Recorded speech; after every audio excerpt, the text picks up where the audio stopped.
Hello everyone, मैं आपकी हिंदी अध्यापिका आद्या मैम जुड़ चुकी हूँ आपके साथ मैग्नेट ब्रेन्स पे, जहां आपको मिलता है हाई क्वालिटी एजुकेशन, वो भी फ्री ऑफ कॉस्ट। हम किंडरगार्टन से लेकर क्लास 12 तक के सभी कोर्सेज कवर कराते हैं इंग्लिश मीडियम स्टूडेंट्स के लिए एंड 6 से लेकर के 12 तक हिंदी मीडियम स्टूडेंट्स के लिए।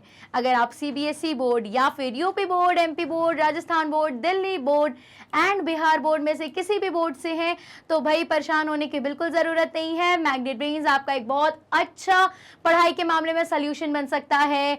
अगर आपको ई बुक या फिर ई नोट्स चाहिए तो लिंक डिस्क्रिप्शन में है, अभी ओपन करें एंड गो थ्रू कर लें। तो भैया हमारी जो गाड़ी चल रही थी क्लास 6 हिंदी मल्हार पुस्तक की एनसीईआरटी जो नई बुक आई है वो अब आज पाठ नंबर 5 पर आ गई है, जो कि है हमारा काव्य खंड का रहीम के दोहे। तो अगर आपको याद हो, जब हम बुक का ओवरव्यू कर रहे थे उसमें हमने डिस्कस किया था कि रहीम दास जी के दोहे हैं, दोहों की विशेषता होती है, ये काव्य खंड का एक पार्ट है। काव्य खंड का मतलब जब भी हम कोई चीज़ काव्य में आती है तो मतलब ज़रूर उसमें वो बाध्य होती है, वो पूर्णतः स्वच्छंद नहीं होती है गद्य की तरह, हमने बताया था ना। अब हम इसमें देखते हैं कि दोहे क्या होते हैं और ये रहीम दास जी कौन थे और ये जो दोहे हैं वो कौन कौन से हैं। ठीक है, चलते हैं हमारे आज के वीडियो की तरफ, जो कि पूरी तरह कवि परिचय है इसमें और व्याख्या है। तो भाई हम लोग जैसे जिस सीक्वेंस में करते आ रहे हैं, हम लोग पहले कवि का परिचय लेते हैं और उसके बाद उनकी बातें या फिर उनके जो भी उन्होंने लिखा है उनकी रचना को देखते हैं। तो सबसे पहले हम अपने कवि की रचना पर, कवि की हम कह सकते हैं ना कि परिचय, इनके परिचय पर आते हैं। चलिए, रहीम दास जी के बारे में है। रहीम भक्ति काल के एक प्रसिद्ध कवि थे। ऐसा माना जाता है कि उनका जन्म 16वीं शताब्दी में हुआ था। उन्होंने नीति, भक्ति और प्रेम संबंधी रचनाएं की। उन्होंने अवधी और ब्रज भाषा दोनों में कविताएं लिखी हैं। यहाँ पर देखिए, सबसे पहले एक चीज़ जान लीजिए, हमारा जो हिंदी का जो साहित्य है वो टोटल 4 खंड में बटा हुआ है, आदिकाल, भक्तिकाल, रीतिकाल और आधुनिक काल। तो यहाँ पे जिस काल के कवि हैं वो है भक्ति काल। यहाँ पे आप देख सकते हैं, यहाँ पे भक्ति काल के जो कवि हैं उनकी बात हुई है और वो कौन है? रहीम दास जी। ठीक है, और ये ऐसा माना जाता है कि बहुत प्रसिद्ध कवि थे भक्ति काल के, और इनका जो जन्म है वो कब हुआ था? 16वीं शताब्दी में, और इनकी जो मृत्यु हुई थी वो आपको 17वीं शताब्दी में हुई थी, यहाँ नीचे लिया हुआ है। इनकी जो रचनाएं थी, ये जो भी लिखते थे वो किस किस चीज़ों पर लिखते थे? नीति, भक्ति और प्रेम संबंध पे वो ज़्यादा लिखते थे। उनको ऐसी चीज़ें लिखना पसंद आता था जो कि जिसमें भक्ति हो ईश्वर के प्रति। जब हम कहते हैं कि अपने प्रेम को व्यक्त करते हैं वो भक्ति हो जाता है। रीति मतलब योजनाओं पे और तरह तरह के इन सब चीज़ों पर भी वो लिखते थे। और हमारा तीसरा क्या है? प्रेम। प्रेम संबंध मतलब लोगों के बीच के जो संबंध हैं, वो मनुष्यों के संबंध, आपसी संबंध, उस पर चर्चा करते थे, उस पर वो रचनाएं लिखते थे। आगे बढ़ते हैं। उन्होंने, उनकी भाषा क्या क्या थी? अवधी, इसको मैं अलग रंग से कर रही हूँ, अवधी और ब्रज भाषा। पता है, आप कोई भी दोहा आएगा, अगर मान लीजिए उसकी व्याख्या लिखने आती है, अगर आप एक लाइन में खाली इतना ही लिख देंगे कि भक्ति काल के प्रसिद्ध कवि, यहाँ पे रहीम जी के दोहों की बात हो रही है, या और उनकी जो भाषा थी वो अवधी और ब्रज में अधिकतर लिखते थे। आप इस तरह की कोई भी एडिशनल इन्फॉर्मेशन देते हैं ना एग्जाम में, तो वही टीचर को भी लगता है कि भाई बच्चे को पता है, तो वो बेफिजूल के नंबर नहीं काटता और आपको अच्छे मार्क्स मिल जाते हैं थोड़ा सा कुछ एक्स्ट्रा लिखने से। तो इसलिए ये चीज़ें जान लीजिए, आपको भी अच्छा रहेगा और आप अगर इस चीज़ का प्रयोग कहीं करेंगे तो वो भी आपके ही के लिए बेनिफिट होगा। आगे बढ़ते हैं। रहीम रामायण, महाभारत आदि प्रसिद्ध ग्रंथों के अच्छे जानकार थे। किस किस के? रामायण, महाभारत आदि प्रसिद्ध ग्रंथों के, मतलब वो नॉलेज के लिए थे, वो किसी धर्म को या फिर मतलब एक चीज में बाध्य नहीं थे। क्योंकि जैसे कि हम इनका नाम में समझ में आ रहा है कि इनका जो पूरा नाम था अब्दुल रहीम खाना था, मैंने आपको बताया था बुक रिव्यू वाले में। तो इनका जो नाम है वो उर्दू में, मतलब कि ये कहीं ना कहीं इस्लामिक धर्म को मानने वाले हैं, लेकिन इनको ये नहीं था कि मैं अगर इस्लामिक धर्म का हूँ तो मैं केवल कुरान पढूं या फिर उनकी जो धर्म की किताबें हैं केवल वो पढ़ें। उन्होंने सब जहाँ से उनको ज्ञान मिला वो ज्ञान को ले लिए, तभी उन्होंने रामायण भी पढ़ी और महाभारत जैसे आदि प्रसिद्ध ग्रंथों का भी उन्होंने अध्ययन किया है। और उसके बाद क्या लिखा है, उनकी मृत्यु 17वीं शताब्दी में हुई थी। आज भी आम जनजीवन में उनके दोहे बहुत लोकप्रिय हैं, ये बात सच है आज के टाइम पे भी। मतलब सोचिए जिनका जन्म 16वीं शताब्दी में हुआ था और जिनको गए 17वीं शताब्दी में, वो बेचारे चले भी गए, आज तक हम लोग उनके दोहे पढ़ रहे हैं। समझ रहे हैं लोगों में कितना लोकप्रिय है। एनसीईआरटी बुक में आपके दोहे आए हैं, तो मतलब कुछ तो था उनके दोहों में, कुछ तो विशेष था। तो आइए वो क्या चीजें विशेष है हम लोग देखते हैं। पहला दोहा, अच्छा देखिए दोहों की जैसे हमने बताया था कि जो हमारा काव्य खंड है वो कहीं ना कहीं तरीके से बाध्य होता है, तो दोहों में क्या बाध्य होता है। देखिए सबसे पहले एक चीज ये जान लीजिए कि कविता वगैरह की सबसे छोटी इकाई जो होती है वो होते हैं दोहे। मतलब बड़ी से बड़ी बात को 2 लाइन, केवल 2 लाइन में बड़ी से बड़ी बात को बोल देना, और वो कहने को 2 लाइन है लेकिन वो टोटल 4 चरण होते हैं। देखिए यहाँ से ये कॉमा के पहले आ गया पहला चरण, ये आ गया दूसरा चरण, ये आ गया हमारा तीसरा चरण और ये हो गया चौथा चरण। ठीक है, सबसे पहली चीज दोहा कविता की सबसे छोटी इकाई है, इसके टोटल 4 चरण होते हैं और इसमें मात्रा का विशेष ध्यान होता है। पहला और ये तीसरे में होती हैं 13 मात्राएं और दूसरा और चौथा में होती हैं 11 मात्राएं। इस चीज का ध्यान रखिएगा। जो ऐसे जो हमारे छोटी से जो मतलब ऐसे जो लाइंस होते हैं जो इन पूरे को काव्य को, ऐसे काव्य जो इन सभी चीजों को कह सकते हैं फुलफिल कर रहे हैं, इन सारे रिक्वायरमेंट्स को, वो हमारे दोहे कहलाते हैं। जो 4 चरण में होते हैं, जो हमारे 13 और 11 की ये जो मात्रा है इसका रहता है, ये सब चीज़ों को जो फॉलो करता है वो हमारे दोहे होते हैं। इसीलिए भाई दोहे लिखना हर के बस की बात नहीं होती है। कवि हमारे पास बहुत है लेकिन दोहे लिखने वाले कवि बहुत ही गिने चुने हैं। हमारे पास जैसे कबीरदास जी और रहीमदास जी का, जिसमें सबसे ज़्यादा नाम लिया जाता है। आपने ज़रूर कोई ना कोई दोहे बचपन से लेकर आज तक ज़रूर सुने होंगे इन दोनों के। तो यहाँ पर अब हम बढ़ते हैं अपने पहले दोहे की तरफ। पहला है, रहीमन देखी बड़ेन को लघु न दीजिए डारी, जहां काम आवे सुई कहाँ करे तलवारी। अब देखिए इन्होंने ये जो दोहा लिखा है इसको अब हम वर्ड टू वर्ड पढ़ते हैं। ठीक है, एक एक वर्ड को देखते हैं और उसकी मीनिंग देखते हैं ताकि हमें चीज़ें समझ आती रहे। एक चीज़ और याद रखिएगा, दोहों की बहुत बड़ी विशेषता होती है, बहुत बड़ी से बड़ी बात छोटे से छोटे 4 चरण में आप तक रख देते हैं। ठीक है, इस चीज़ का विशेष ध्यान रखिएगा। तो रहीमदास जी जो लिखते हैं उनमें एक और विशेषता है जो मुझे ऐसा लगता है, आप हमें कमेंट सेक्शन में बताइएगा कि क्या ये मुझे सही लग रहा है या फिर आपके इस पर कोई और विचार है। रहीमदास जी ने जितने भी दोहे लिखे हैं उसमें उन्होंने एक लाइन में अपनी बात कही है कि उनको ये ऐसा लगता है, और दूसरे में उन्होंने उस लाइन को प्रूफ किया है उनको ऐसा क्यों लगता है। ठीक है, आइए पढ़ते हैं और देखते हैं कि वो दोनों कौन कौन सी लाइन है और कैसे है। रहीमन देखी बड़ेन को, रहीमदास जी, रहीमन मतलब रहीमदास जी, देखी कह रहे हैं देख बड़ेन को, बड़ेन कहते हैं बड़े को, रहीमदास जी कह रहे हैं बड़े को देख करके लघु न दीजिए डारी, लघु कहते हैं छोटे को, दीजिए मतलब देना और डारी मतलब फेंकना छोड़ना।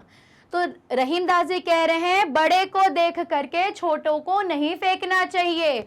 उन्होंने भाई एक स्टेटमेंट जारी किया है कि हमें बड़ी चीज़ों को देख करके छोटी चीज़ों को नहीं कम आंकना चाहिए या फिर हमें छोटी चीज़ों को तिरस्कृत नहीं करना चाहिए। अब वो इस चीज़ का प्रूफ देने के लिए नेक्स्ट लाइन में क्या कह रहे हैं, जहां काम आवे सुई, जहां काम मतलब उपयोग, आवे आना, सुई मतलब सुई नॉर्मल कपड़े सिलने वाली। तो भैया यहाँ कह रहे हैं कि जहां काम आवे सुई, जहां पर सुई का काम हमें आता है, कहाँ करे तलवारी, वहां पर तलवार क्या कर सकती है। मतलब रहीमदास जी ने बहुत ही प्यारे शब्दों में हमें समझा दिया है कि बच्चों देखो, जहां पर हमें हमेशा पहले एक चीज ध्यान रखनी चाहिए कि हमें बड़ों को देख करके छोटी चीजों को तिरस्कृत नहीं करना चाहिए, उस चीज को वो प्रूफ करते हुए क्या कह रहे हैं, रहीमदास जी ने एग्जाम्पल दिया है कि जैसे जहां पे हमें सुई की जरूरत होती है वहां पे हमें तलवार का कोई उपयोग नहीं होता है। जैसे अब एक बात बताओ, मान लो आपका कपड़ा फट गया, ठीक है, तो आप वहां पे क्या तलवार से उसको सिलोगे? नहीं ना। भले तलवार बड़ी है, बलवान है, लेकिन अगर हम तलवार और सुई के आगे अगर सुई को एक बार तिरस्कृत कर देते हैं तो जब हमें कपड़ा सिलना पड़ेगा तो फिर हमें वहां पे उपयोग किसकी आएगी? सुई की। तलवार वहां कुछ नहीं कर सकता। यहाँ पे सुई आप कपड़े सिलने वाली भी ले सकते हो और कई बार इंजेक्शन लगने वाली भी सुई हो सकती है कि नहीं भाई? हर चीज के बहुत सारे अर्थ निकाले जा सकते हैं, तो यहाँ पे आप वो भी देख सकते हो। आगे तो यहाँ पे आप समझ में आ गया, रहीमदास जी कह रहे हैं बड़े को देख करके छोटों को नहीं छोड़ना चाहिए, नहीं तिरस्कृत करना चाहिए। जहां काम आवे सुई, जहां पर सुई का काम आता है कहाँ करे तलवारी, वहां पर तलवार कुछ नहीं करती। शब्दार्थ आप देख लें एक बार, बड़ेन बड़ा, लघु छोटा, डारी फेंकना या फिर छोड़ना, ठीक है, काम आवश्यकता या उपयोग या जरूरत। फिर सुई कपड़े सीने की सुई, तलवारी मतलब तलवार से है। अब हम बढ़ते हैं इसके शाब्दिक व्याख्या मैंने लिखी हुई है, मौखिक तो मैंने आपको बताई, शाब्दिक लिखी हुई है। आप चाहो तो इसका स्क्रीनशॉट ले लो, फिर मैं आपको इसको भी एक्सप्लेन कर देती हूं, ठीक है। तो इस दोहे में रहीम जी हमें यह सिखा रहे हैं कि हमें कभी भी छोटे व्यक्ति या चीजों को तुच्छ नहीं समझना चाहिए। जैसे सुई का काम तलवार नहीं कर सकती, ठीक है। तलवार बड़ी और ताकतवर जरूर होती है, लेकिन जहां सुई की जरूरत होती है वहां तलवार बेकार हो जाती है। इसका मतलब है कि जीवन में हर व्यक्ति, ये देखिएगा, जीवन में हर व्यक्ति और चीज का अपना महत्व होता है, चाहे वह छोटी ही क्यों ना हो। हमें हर किसी की इज्जत करना चाहिए। कितनी बड़ी बात वो हमें समझा दिए हैं 2 लाइन में एग्जाम्पल के साथ। हमें कभी भी बड़ी चीजों को देखकर छोटी चीजों का तिरस्कृत नहीं करना चाहिए, उसको नहीं छोड़ना चाहिए या फिर उसको छोटा समझ के नहीं इग्नोर करना चाहिए, क्योंकि कब हमें किसकी क्या जरूरत पड़ जाए हमें भी नहीं पता। और हर चीज का, दुनिया में जितनी भी चीज है सबका एक पॉजिटिव और नेगेटिव पार्ट होता है, ठीक है। तो हमें कभी किसी को कम नहीं आंकना चाहिए।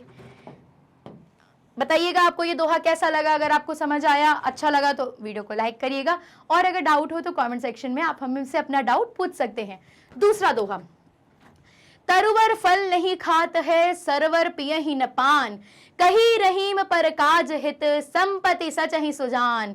देखिए यहाँ पे अब हम लोग शब्द पे पकड़ते हैं। तरुवर किसको कहते हैं? पेड़ को। फल मतलब वहां पे पेड़ के ही फल की बात हो रही है। तरुवर फल नहीं खात है मतलब तरुवर फल नहीं खात मतलब खाना है, तरुवर फल नहीं खाता है। सरवर पियहि न पान, और जो सरवर है, जो सरोवर है, वो पानी नहीं पीता, ठीक है। पियहि मतलब पीना, और पान मतलब पानी से है, ठीक है। सरोवर पानी नहीं पीता। कही रहीम पर काज हित, रहीमदास जी कह रहे हैं पर मतलब दूसरों, काज मतलब काम, दूसरों के काम आने वाला जो संपत्ति सचही, संपत्ति कहते हैं धन, दूसरों के काम आने वाला जो धन संचही कहते हैं संचित करते हैं, वो सुजान है। सुजान मतलब बुद्धिमान। मतलब रहीमदास जी कह रहे हैं कि तरुवर जो है वो फल नहीं खाता। रहीमदास जी ने बताया कि जो पेड़ है वो कभी देखियो क्या कि जो पेड़ है वो अपना फल खुद खा रहा है? नहीं ना। तरोवर कभी भी पेड़ अपना फल खुद नहीं खाता, वो किसको खिलाता है? दूसरों को खिलाता है। हाँ, परोपकार की भावना है इसमें, किसमें? पेड़ में। और दूसरा एग्जाम्पल क्या दिया? सरोवर। जो हमारा सरोवर होता है, जो तालाब होता है, नदी होती है, वो कभी अपना जल खुद नहीं पीती, वो दूसरों को देती है। गंगा जी या जितनी भी नदियां हैं भारत में, वो अपना जल क्या करती हैं? दूसरों को देती हैं, परोपकार करती हैं, दूसरों के लिए अपने जल को रखती हैं, ठीक है। उसी प्रकार हम जो कबीर रहीमदास जी कह रहे हैं पर काज हित, जो दूसरों के हित में, जो दूसरों की भलाई में आने वाले, जो उनके जो धन, जो संपत्ति दूसरों की भलाई में आए, वो लोग अपने उसको संचित करते हैं, उसको इकट्ठा करते हैं, वही सुजान हैं। वही लोग जो हैं कह सकते हैं बुद्धिमान हैं, वही लोग सुजान हैं। इसमें रहीमदास जी पूर्णतः परोपकार की भावना को उजागर कर रहे हैं, और उन्होंने लोगों से बोला है कि भाई जैसे सरोवर है वो पानी खुद नहीं पीता, पेड़ अपना फल खुद नहीं खाता, दूसरों के लिए करता है, उसी प्रकार हमें भी अपने जितने भी रिसोर्सेस हैं वो दूसरों के उपयोग में आने के लिए संचित करना चाहिए। हमें ये नहीं है कि अगर विपत्ति है, किसी का भी प्रॉब्लम है, कोई भी चीज़ें हैं, ज़रूरत नहीं कि अगर हमारी जो है, हमने जो पैसे कलेक्ट किए हैं वो केवल हम अपने ही लिए सोचे, हमें दूसरों के लिए भी सोचना चाहिए। क्योंकि सबसे बड़ा क्या है भाई, हमारा रिश्ता क्या है, हमारा मानव धर्म का रिश्ता है, एक दूसरे से भाईचारा है। तो आप समझ रहे हैं, हमेशा हम भले कह सकते हैं कि हमारे पास हम सबको नहीं जानते, लेकिन हाँ, हम जिनको जान रहे हैं, जिनको नहीं भी जान रहे हैं, डोनेट करो, लोगों की मदद करो, जो ज़रूरतमंद हैं उनको मदद करो, क्योंकि वो भी हमारे ही भाई बहन हैं, हम ही भारत माँ के पुत्र वो भी हैं और हम भी हैं। इसी प्रकार हमें हर तरह से एक दूसरे की मदद करनी चाहिए, अपने संसाधनों का दूसरों के लिए भी उपयोग करना चाहिए, केवल अपने लिए संचय नहीं करना चाहिए। और जो लोग ऐसा करते हैं वही सुजान है, वही बुद्धिमान है। ठीक है, इसका ये शब्दार्थ देख लेते हैं। तरुवर वृक्ष, सरवर सरोवर, पियहि पीते हैं, पान पानी, पर काजहित दूसरों के काम के लिए, संपत्ति धन संपत्ति से है, सचही संचित करते हैं या इकट्ठा करते हैं, और सुजान बुद्धिमान या समझदार व्यक्ति से कहते हैं। ये है भाई इसका शाब्दिक अर्थ। आप इसका स्क्रीनशॉट ले लो, फिर इस पे डिस्कस करते हैं।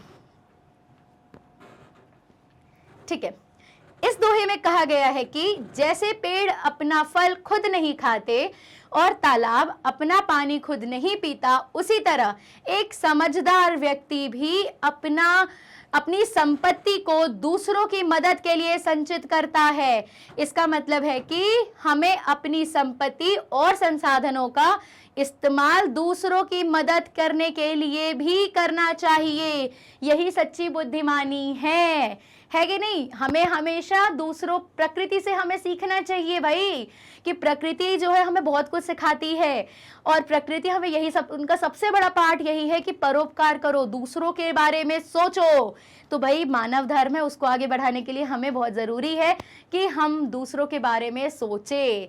तो यहाँ पे आपने देखा कितनी बड़ी बात वो। और एक चीज़ और देखिए, जो ये सब लिखे हुए हैं वो 16वीं शताब्दी में लिखे हुए हैं। ठीक है, उस टाइम का लिखा हुआ आज भी कितना वैलिड है। ऐसा नहीं लग रहा है कि समाज की अभी परिस्थिति देख करके रहीमदास जी ने लिखा है। वो कितने मतलब दूरदर्शी, उनका जो दिमाग था कितना दूरदर्शी था। वो कब की ये सब चीज़ें लिखे हैं। आज हमारे पास खाना, हम लोग केक खाते, बर्थडे हुआ, केक कट किया, केक में पैसा लगाया, लिया, थोड़ा सा खाया और आधा से ज़्यादा मुँह पे लगा के फेंक दिया। वहीं बहुत सारे ऐसे बच्चे हैं जिनको एक वक्त की रोटी नहीं मिल रही है। तो अगर आप अपने जो केक में जो आपने संपत्ति लगाई उसको अगर आप इकट्ठा करके उन बच्चों को खिला दिए होते तो सोचिए कितना भला हो जाता है कि नहीं। ये यहाँ पे वो वही बात कह रहे हैं कि भाई हमें अपनी संपत्ति को, अपने संसाधनों को बचा के रखना चाहिए और उसका इस्तेमाल दूसरों की मदद करने के लिए करना चाहिए। ठीक है, अब बढ़ते हैं आगे। नेक्स्ट दोहा, रहीमन धागा प्रेम का, मत तोड़ो छिटकाए, टूटे से फिर ना जुड़े, टूटे से फिर ना मिले, मिले गांठ परी जाए। देखिए यहाँ पर रहीम, अब शब्द पे पकड़ते रहीम, रहीमन मतलब रहीमदास जी, धागा, जो धागा है प्रेम का, कैसा धागा? प्रेम का धागा। रहीमदास जी कह रहे हैं कि जो प्रेम का धागा है, मत तोड़ो छिटकाए, उसको हमें खींचकर तोड़ना नहीं चाहिए। और क्यों नहीं करना चाहिए वो दूसरे लाइन में उसका तर्क दे रहे हैं, टूटे से फिर ना मिले। अगर एक बार टूट जाए, टूटे से फिर ना मिले, मिले मतलब जुड़ना, टूट गया तो फिर वो नहीं मिलेगा, और मिले मतलब मिलता है तो गांठ पड़ी जाए। गांठ क्या है? टूटने के बाद धागे में पड़ने वाली जो गांठ होती है उसी से है। अब देखिए रहीमदास जी इसमें बहुत ही प्यारा और बहुत ही संबंधों से रिलेटेड बात इस पे कह रहे हैं कि भाई जो प्रेम का धागा है, जो रिश्तों का धागा है, उसको मत तोड़ो। अगर आप जो धागा है यहाँ पे, ये जो धागा है वो किसका प्रतीक है? प्रेम का प्रतीक है। अगर वो प्रेम का धागा, रिश्ता टूट जाता है तो फिर वो दोबारा नहीं जुड़ता, और यदि बहुत मेहनत करने पे आपने उसको जोड़ भी लिया ना, उस पे हमेशा के लिए वो गांठ पड़ जाती है। आप धागे को कैसे जोड़ोगे? ऐसे बांधोगे ना, बांधने पे उस पे देखना वो गांठ पड़ जाएगी, कभी भी वो धागा पहले की तरह नहीं जुड़ सकता। यहाँ पे रहीमदास जी ने यही बात बोली है कि जैसे एक धागा टूटने के बाद दोबारा नहीं जोड़ता, और अगर हम जोड़ते भी हैं तो या तो उसको गांठ बांधना पड़ता है या उस पर कुछ और तरीके से हमें करना पड़ता है, लेकिन फिर भी वो धागा पहले की तरह नहीं रह जाता। ठीक उसी प्रकार हमें अपने रिश्तों को भी कभी नहीं तोड़ना चाहिए, क्योंकि अगर एक बार रिश्ता टूट गया तो उसको दोबारा वो नहीं जोड़ता, और यदि फिर हम उसको जोड़ करके उसके साथ रहते भी हैं, हमारे मन में उसके लिए द्वेष या खटास, वो जो उस बात की थी जिसके कारण वो धागा टूटा था, जिसके कारण हमारा मन हमें दुखी हुए थे, वो उसकी खटास हमेशा उस रिश्ते में रहती है। यहाँ पे उन्होंने यही बात बोली है, वो गांठ पड़ जाती है और वो गांठ कभी खुलती नहीं है। जल्दी से हम इसके शब्दार्थ देख लेते हैं। धागा मतलब प्रेम का प्रतीक है यहाँ पे। छिटकाए मतलब जोर से खींचकर तोड़ना। गांठ टूटने के बाद धागे में पड़ने वाली गांठ जो पहले जैसी नहीं रहती। कई जगह आप इस दोहे को आप ऐसे भी पाएंगे कि रहीमन धागा प्रेम का, मत तोड़ो चटकाए, टूटे से फिर ना जुड़े, जुड़े गांठ पड़ी जाए। तो भैया अगर चाहे ये हो चाहे वो वाला दोहा है, दोनों में बात एक ही कह रहे हैं। वहां पे छिटकाए की जगह चटकाए है और मिले की जगह जुड़े हो जाता है। ठीक है, कई जगह इसको भी लिखते हैं और अधिकतर आप उस वाले दोहे को भी पाएंगे। तो अगर आपके एग्जाम में मिले की जगह जुड़े आ जाता है या छिटकाए की जगह चटकाए आ जाता है तो बिल्कुल कंफ्यूज नहीं होना है। ठीक है, अब बढ़ते हैं आगे। इसका जो है शाब्दिक अर्थ अब देख लीजिए। इस दोहे में रहीम कहते हैं कि प्रेम का धागा बहुत नाजुक होता है। प्रेम का जो धागा है वो बहुत नाजुक होता है, इसलिए इसे कभी नहीं तोड़ना चाहिए। अगर यह धागा एक बार टूट जाए तो उसे जोड़ना बहुत मुश्किल होता है।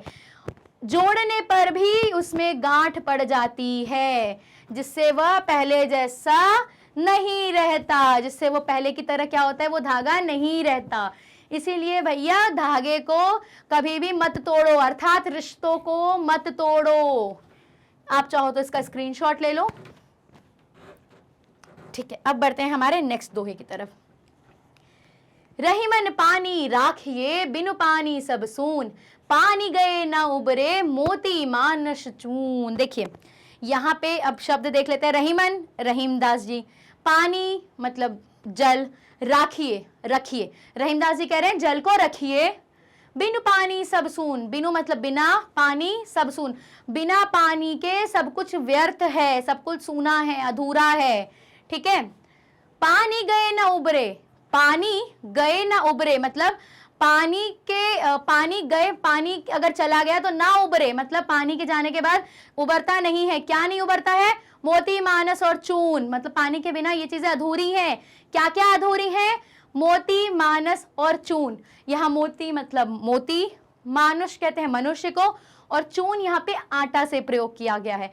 कई जगह आप इसको चून को चूना भी देखेंगे, लेकिन अधिकतर जो ऑथेंटिक है वो यहाँ पे आटा से ही है। ठीक है, अब क्यों है मैं अभी आपको बताती हूँ। रहीमदास जी कह रहे हैं कि रहीमन पानी राखिए। रहीमदास जी कह रहे हैं कि पानी को संभाल कर रखिए, बिना पानी के सब कुछ व्यर्थ है, सब कुछ बेकार है, और पानी गए ना उबरे। यहाँ पे ये वाला जो पानी है इसका 3 अर्थ से है। देखिए आप अभी आगे जब और बड़े होंगे और आप लोग अलंकार पे आएंगे, श्लेष अलंकार में आपको ये दोहा बार बार उदाहरण के तौर पे मिलेगा। क्यों? क्योंकि यहाँ पे श्लेष अलंकार में भी यही होता है कि एक वर्ड के साथ एक शब्द के 3 अलग अलग अर्थ में प्रयोग होते हैं। यहाँ पर भी 3 अलग अलग चीजों में प्रयोग हुआ है।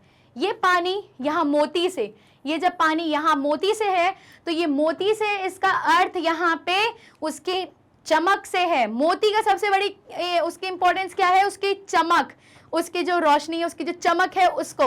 तो यहाँ पे जो पानी है वो उसके चमक से है। मनुष्य में उसके सम्मान, उसके चरित्र से है। और चून मतलब आटा में नॉर्मल H2O से है। ठीक है, यहाँ पे जो पानी है उसका 3 अर्थ लिया जा रहा है। मोती से किससे? उसकी चमक से। मनुष्य से किसमें? उसकी चरित्र से। और आटा मतलब आटा से किसमें भाई? उससे, उसके बेसिक जो H2O पानी है उससे। अब देखिए इसका मतलब कितना डीप है। रहीमदास जी कह रहे हैं कि हमें हमेशा पानी को संभाल के रखना चाहिए, बिना पानी के सब कुछ सूना है। क्योंकि पानी गए ना उबरे, पानी जब तक नहीं होता है, पानी गए ना उबरे, क्या क्या? मोती से अगर उसकी चमक चली गई, मनुष्य से उसका चरित्र चला गया, और आटा से जो है वो पानी, नॉर्मल पानी चला गया, तो पूरा का पूरा जीवन उसका व्यर्थ है। मतलब मोती में अगर चमक नहीं है तो वो मोती किसी काम की नहीं है। मनुष्य में अगर उसका चरित्र ही नहीं है तो फिर वो मनुष्य किसी काम का नहीं है। और आटा से अगर पानी नहीं है, मतलब आटा तो बेसिकली देखिए गूथा हुआ को कहते हैं, उसके पहले उसको कनक कहते हैं, ठीक है, जिसको परथन भी कई लोग कहते हैं लोकल लैंग्वेज में। तो जो गेहूं पीस के जो आता है वो जो वाला होता है परथन कनक, उसको में जब तक पानी नहीं आता वो आटा नहीं बन पाता। और जब तक रोटियां नहीं बनेगी भाई, इंसान जीवित कैसे रहेगा। पूरे दुनिया रोटियों के लिए चल रही है, लोग कमा क्यों रहे हैं? पेट भरने के लिए, रोटी के लिए। तो सोचिए सब कुछ व्यर्थ हो जाएगा अगर आपका मूल आधार, बेसिकली यहाँ पे इन तीनों से इनका मतलब है मूल आधार, अगर आपके होने का मूल आधार खत्म हो जाता है तो यकीन मानिए आपके जीवन से सब कुछ चला जाता है। इसीलिए कह रहे हैं हमें पानी को संभाल कर रखना चाहिए, अर्थात अपने मूल आधारों को संभाल कर रखिए। उसके बिना आपकी पूछ नहीं है, उसके बिना आपका अस्तित्व ही नहीं है। ठीक है, अब यहाँ पे इसका शब्दार्थ देख लेते हैं। राखिए मतलब संभालिए, बिन मतलब बिना, सून मतलब खाली या फिर व्यर्थ, उबरे उबरना, मोती मोती, मानुष मनुष्य, और चून यहाँ आटा। मैं बार बार कह रही हूँ कई जगह चून आपको चूना से ही होगा, लेकिन वहां पे भी अर्थ आपका यही होगा कि भाई बिना पानी के, मतलब बिना, जब तक चूना में पानी नहीं पड़ेगा वो भी व्यर्थ है यहाँ पे भी, लेकिन मोर ऑथेंटिक यहाँ पे आटा है। आगे बढ़ते हैं, ये इसका शाब्दिक अर्थ लिखा हुआ है, आप देख लीजिए, स्क्रीनशॉट ले लीजिए जल्दी से। ठीक है, इसमें कह रहे हैं रहीम इस दोहे में पानी के महत्व को उजागर कर रहे हैं। यहाँ पे किसकी महत्वता को उजागर कर रहे हैं? पानी की। उनका कहना है कि पानी को ठीक से संभालना चाहिए क्योंकि बिना पानी के सब कुछ बेकार हो जाता है।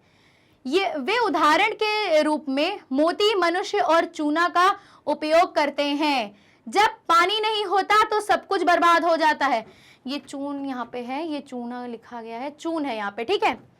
जब पानी नहीं होता तो सब कुछ बर्बाद हो जाता है। ये तीनों चीजें बर्बाद हो जाती हैं अगर पानी नहीं है तो। क्यों? यहाँ पानी से तीनों का अलग अलग तात्पर्य है। मोती से चमक, मनुष्य में चरित्र से, और आटा में साधारण जल से। ठीक है, आटा में साधारण जल, मनुष्य में उनके चरित्र से, उनके सम्मान से, और मोती में उनकी चमक से। इस प्रकार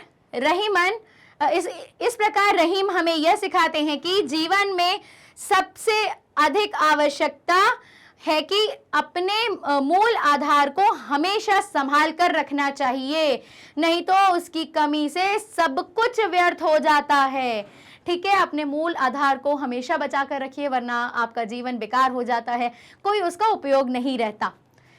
अब बढ़ते हैं आगे, नेक्स्ट दोहा। रहीमन विपदाहु भली जो थोड़े दिन होए, हित हित हित अनहित या जगत में जानी परत सब कोई। शब्द देख लेते हैं। रहीमन, रहीमदास जी, विपदाहु मतलब विपत्ति के समय, भली मतलब अच्छा है। क्या बोल दिए रहीमदास जी? विपत्ति का समय अच्छा है। देखते हैं क्यों बोले। जो थोड़े दिन होए, अच्छा, जो थोड़े दिन की विपत्ति होती है वो अच्छी होती है। थोड़े मतलब थोड़े दिन मतलब दिन, और होए मतलब होती है। जो थोड़े दिन की होती है वो विपत्ति अच्छी है। क्यों अच्छी है देखते हैं। हित आपका बेहतर, अनहित मतलब आपका बुरा, नुकसान, या जगत में, जगत दुनिया में, जानी परत सब कोई। जानी मतलब जानते हैं, परत मतलब परखना कह सकते हैं या पता चलता है, और सब सभी का, और कोई मतलब सभी लोगों का हमें पता चलता है। अब देखिए रहीमदास जी ने बहुत ही अच्छी बात कही है कि विपदा हो भली। रहीमदास जी कह रहे हैं कि विपदा बहुत अच्छी है जो थोड़े दिन की होती है। क्यों भाई? विपदा तो अपने में ही गलत है भाई, विपदा क्यों होनी चाहिए? लेकिन वो कह रहे हैं विपदा बहुत अच्छी चीज है जो थोड़े दिन की होती है, क्योंकि हित अनहित या जगत में आपका अच्छा, हित का मतलब देखिए क्या है यहाँ पे, भला और बुरा, मतलब आपका हित आपका अच्छा और आपका बुरा। जो लोग हैं आपके साथ, कौन आपके हित में सोचता है और कौन आपके अनहित में सोचता है, उन लोगों, जो दुनिया में ऐसे लोग हैं उनका आपको पता चलता है, आपको उसकी परख हो जाती है कि कौन है जो आपके बारे में अच्छा सोच रहा है और कौन है जो आपके बारे में अनहित सोच रहा है। ठीक है, तो इन चीज का आपको परख हो जाती है। अब जल्दी से हम इसको देख लेते हैं। तो रहीमदास जी कह रहे हैं कि विपदा जो है, थोड़े टाइम की आने वाली जो विपदा है वो अच्छी चीज है, वो आपको ये बता देती है कौन आपके हित में है और कौन आपके अनहित में है। जानी परत सबको, और ये हमें पता चल जाता है। तो भाई यहाँ पे अब हम लोग जल्दी से शब्दार्थ देख लेते हैं। यहाँ पर है, पहला शब्द है विपदाहु, विपत्ति के समय, भली अच्छी, थोड़े दिन थोड़े समय के लिए, हित भला, अनहित बुरा या नुकसान, जगत दुनिया, परत पता चलना है, और सब कोई मतलब सभी लोग। ठीक है, जल्दी से इसका शाब्दिक अर्थ देख लेते हैं। इस दोहे में रहीम कह रहे हैं कि थोड़े समय के लिए आने वाली विपत्ति या कठिनाई अच्छी होती है। इसका कारण यह है कि ऐसी स्थिति में हमें यह समझ में आता है कि इस संसार में कौन हमारे हित, हमारे भले की सोचता है और कौन हमारे अनहित, हमारे बुराई की सोचता है। देखिए, आपके पास कभी कभी ऐसी सिचुएशन आ जाती है जो हमारे साथ बुरा होता है, हम अपने आप को लगता है कि यार कैसा हो गया, हम विपत्ति में आ गए, परेशान हो रहे हैं, लेकिन वो टाइम अच्छा है क्योंकि आपको समझ में आएगा उस टाइम पे कौन आपका साथ दे रहा है और कौन आपका साथ नहीं दे रहा है। एग्जाम के एक बात बताइए, जब रिजल्ट आता है तो दूर दूर से रिश्तेदारों का फोन आ जाता है, कितने मार्क्स आए, क्या है, लेकिन जब आप सच में उस विपत्ति से जूझ रहे होते हो, जो विपत्ति मतलब आप जब पढ़ाई कर रहे हो तो अपना स्ट्रगल टाइम होता है आपका, उस टाइम पे तो कोई मदद नहीं आता कि अच्छा बेटा तुम्हें ये नहीं समझ में आया, रुको मैं बता देता हूँ, अच्छा रुको एक काम करते हो, ये यहाँ से पढ़ लो, ये कोई मदद नहीं करेगा। तो वहीं पर आपको बता रहे हैं कि भाई, और जो उस टाइम पे आपको मदद किया, आपको बताया कि भाई यहाँ से पढ़ लो, ऐसे कर लो, तो वहां पे वो लोग आपके अपने हैं, वो चाहते हैं कि आप आगे बढ़ो। वहां पे आपको परख हो जाती है कि कौन आपके हित में सोच रहा है और कौन आपके अहित में सोच रहा है। ठीक है, समझ में आ गया। अब बढ़ते हैं हम लोग अगले दोहे की तरफ। रही मन जिहवा बावरी, कह गई सरग पताल, आपू तो कहीं भीतर रही, जूती खात कपाल। मतलब देखो, ये थोड़ा मजेदार दोहा है, अगर इसको इमेजिन करो तो देखो कैसे। रहीमन, रहीमदास जी, जिहवा जीभ को कहते हैं, बावरी मतलब पागल है, रहीमदास जी कह रहे हैं जीभ पागल है। कह गई सरग पताल, कहकर, सरग कहते हैं स्वर्ग को और पाताल कहते हैं नरक को। तो रहीमदास जी कह रहे हैं कि हमारी जीभ तो पागल है, वो कहकर कभी सरग और पाताल चली जाती है, मतलब कभी अच्छा कह देती है और कभी बुरा कह देती है। वो पागल है, वो कभी कुछ भी कर देती है, कभी तो बहुत अच्छी अच्छी बातें कर देगी जिससे हमें स्वर्ग वाला आता है, सरग इसीलिए उसको जोड़ा है स्वर्ग से, पर यहाँ पे इसका स्वर्ग का तात्पर्य है अच्छाई। ठीक है, वो कभी कभी क्या कर देती है, अच्छी बातें कर देती है और कभी कभी बुरी बातें कर देती है। अब इस चीज के बाद वो क्या लाइन कह रहे हैं ये पढ़िए। आपू मतलब अपने, तो कहीं भीतर रही, अपने तो कहकर, भीतर कहते हैं अंदर, अपने तो कहकर भीतर रहती है, अपने तो कहकर वो अंदर रहती है, और जूती खात कपाल, और जूता कौन खाता है, जूती कौन खा रहा है, कपाल, कपाल कहते हैं सिर को।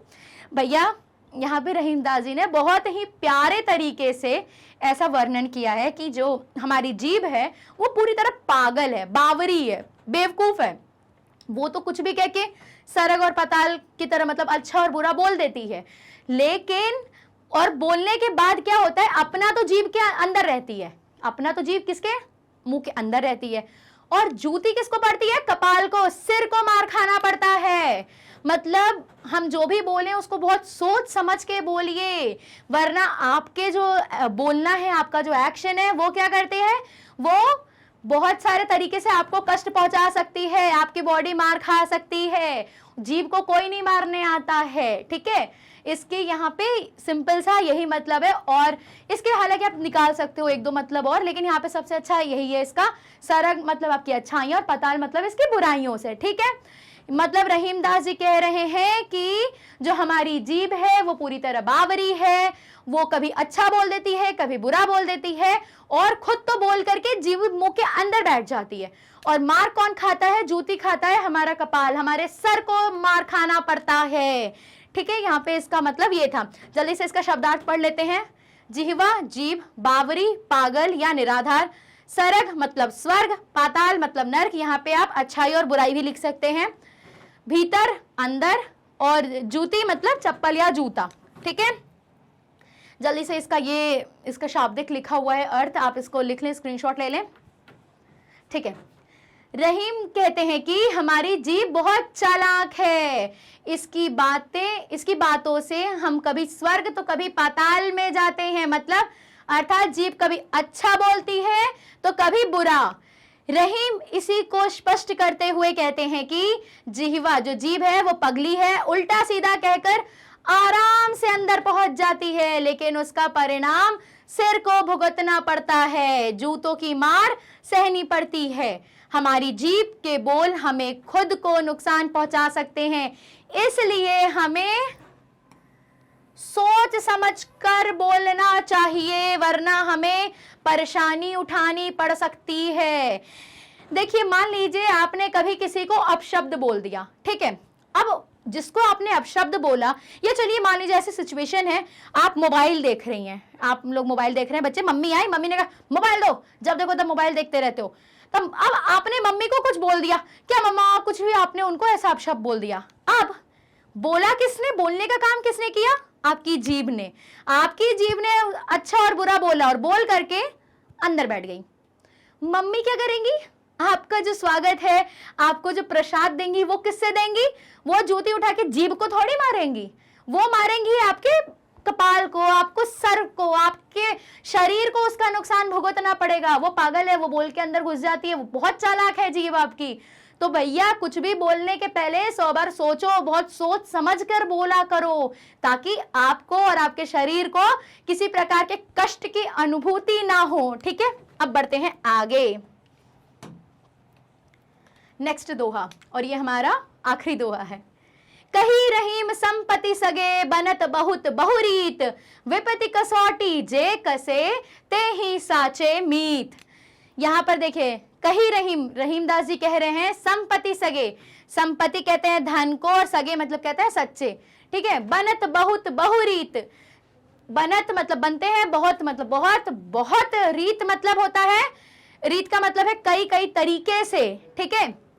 विपत्ति कसौटी जय कसे, विपत्ति मतलब मुसीबत, कसौटी देखिए कहते हैं एक तरह का पत्थर होता है जिससे हम रगड़ करके ये परखते हैं कि वो सोना है कि नहीं, ठीक है। वो जिस पत्थर पे हम रगड़ते हैं उसको, और हमें ये पहचान हो जाती है कि वो सोना है कि नहीं, इसका हमें पता चल जाता है। जो भी वस्तु उस चीज पर घिसने पर हमें ये पता चलता है कि वो सोना है, वो वाला जो पत्थर है वो उस परीक्षा से खरा उतरता है, वो हमारा सोना होता है। ठीक उसी प्रकार यहाँ पे जो कसौटी का प्रयोग किया गया है, ये विपत्ति को मतलब जो परेशानी का वक्त है, जो परेशानी है उसको कसौटी माना गया है, जो विपत्ति के टाइम की जो कसौटी है उसको लिया गया है, ठीक है। यहाँ पे कसौटी जे कसे, विपत्ति के कसौटी पे जो कसता है, मतलब जो विपत्ति की कसौटी पे खड़े उतरता है, ते ही साचे मीत, ते ही वही साचे सच्चे मीत मतलब मित्र। भैया यहाँ रहीमदास जी ने, जैसे मैंने बताया ना, वो प्रेम पे और रिश्तों पे भी बहुत लिखना पसंद करते हैं, तो यहाँ पे वही चीज है। रहीमदास जी ने यहाँ पे दोस्तों की परख करना बताया है कि अगर आपको ये पहचानना है कि आपके सच्चे मीत कौन है, आपके सच्चे मित्र कौन है, आपके सखी सहेलियां कौन है, तो भैया ऐसे पहचान करो। कही रहीम संपत्ति सगे, रहीमदास जी कहते हैं जब जो आपकी संपत्ति है, वो जो जब आपके पास होती है, बहुत सारे धन आपके पास होता है, जब धन आपके सगा हो जाता है, तो उस टाइम पे आपके बहुत बहुत तरीके से लोग क्या करते हैं, आपसे दोस्ती कर लेते हैं, बहुत बहुत तरीके से लोग आपसे रिश्ते निकालने लगते हैं।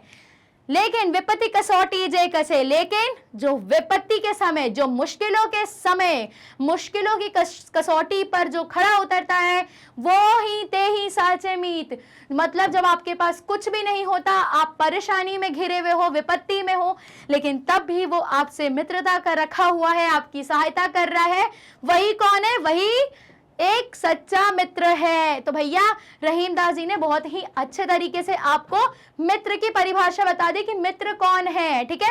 जल्दी से इसके शब्दार्थ देख लेते हैं। संपत्ति धन या संपत्ति, सगे सच्चे, बनत बनना, बहुत बहुत सारे, बहु मतलब कई, फिर ठीक है। रीत तरीका या व्यवहार, या फिर हम यहाँ पे इसको तरीके से कह सकते हैं ना, बहुत सारे तरीके से आपसे लोग मित्रता करते हैं। विपत्ति कठिनाई या संकट, कसौटी परीक्षण या परखने का पैमाना, ठीक है। यहाँ पे क्या है? परखने का पैमाना है। ये विपत्ति जो कसौटी है, विपत्ति मतलब परेशानियों पे, मतलब परेशानियों के समय जो हम परीक्षण करते हैं कि देखते हैं कौन हमारा मित्र है और कौन नहीं, ये उस चीज की बात हो रही है यहाँ पे, ठीक है।